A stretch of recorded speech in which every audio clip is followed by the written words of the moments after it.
Making and enjoying tea can be a really relaxing way to take herbal medicine, but there are days when I don't have the time for such a drawn-out process. Especially when traveling, it can be hard to keep up with an herbal protocol. That is where tinctures can be super handy. Luckily, tinctures are very simple to make. All you need is a bottle of vodka, a clean jar with a lid, and the fresh herb of your choice. In this video, I want to share my process of making tinctures and why I find that method to be so practical. There are a few specific herbs that I prefer to tincture instead of use dried, and I will share with you which herbs I think most worthy to have on hand as a tincture.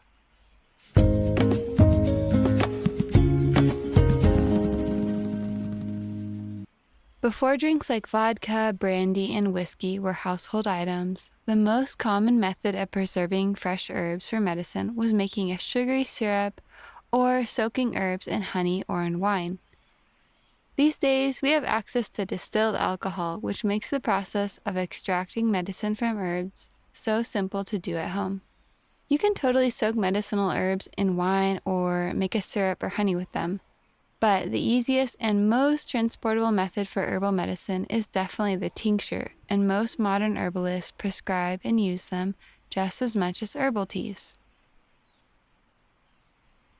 I'm back in my herbal apothecary, and behind me I have two different areas for storing herbs.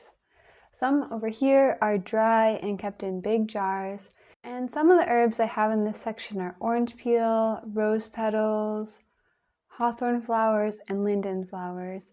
And all of those are herbs I've collected over the past few seasons, and they come from big trees or rose bushes in the case of roses, and provide abundant harvests year after year. In other words, these are herbs that I am able to harvest big quantities of, enough for making herbal tea all year round. And then in the other segment over here, I have a shelf of herbs that I make tinctures with. Some are still in the process of macerating, so they still have the herb along with the vodka in the jar. And others have already been filtered out. So here I have echinacea, which I already filtered in the last video actually, and it's ready to use. I also made a few dropper bottles which I like to give out to friends or use myself. So the question is, why are some of these herbs made into tinctures while others get made into tea? I have 4 criteria for why I choose certain herbs for making tinctures with. The first is that there are some herbs, like echinacea, that are best used fresh. When we're talking about echinacea, it's the root that we're after because that's where the most potent medicine is stored. And generally it is recommended to harvest the root in fall, ideally, but spring also works too. So that sort of brings me to my second criteria.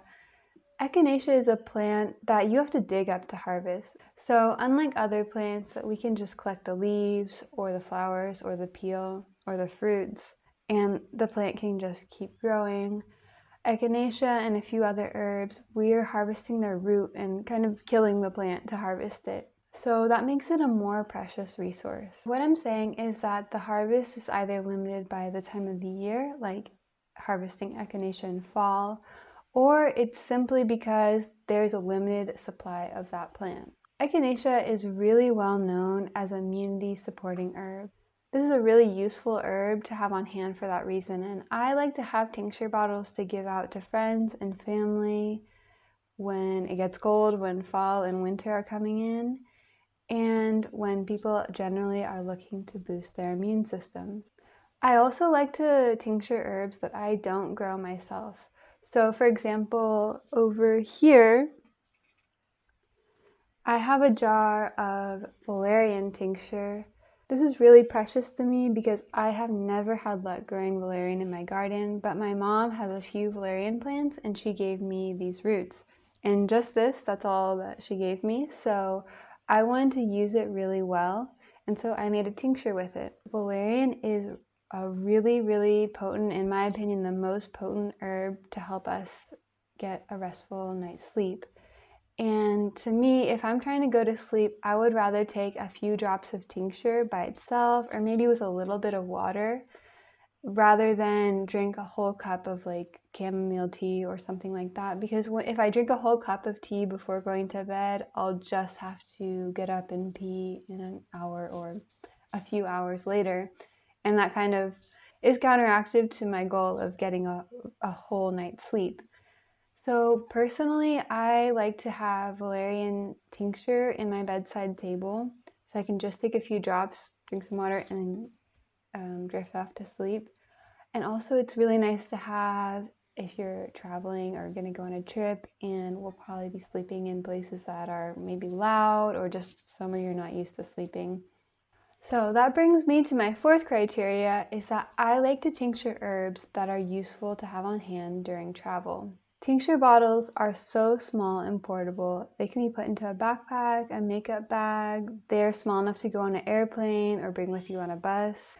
I live in a different country than the one I was born in, so every year I travel from Argentina to the United States to visit my family.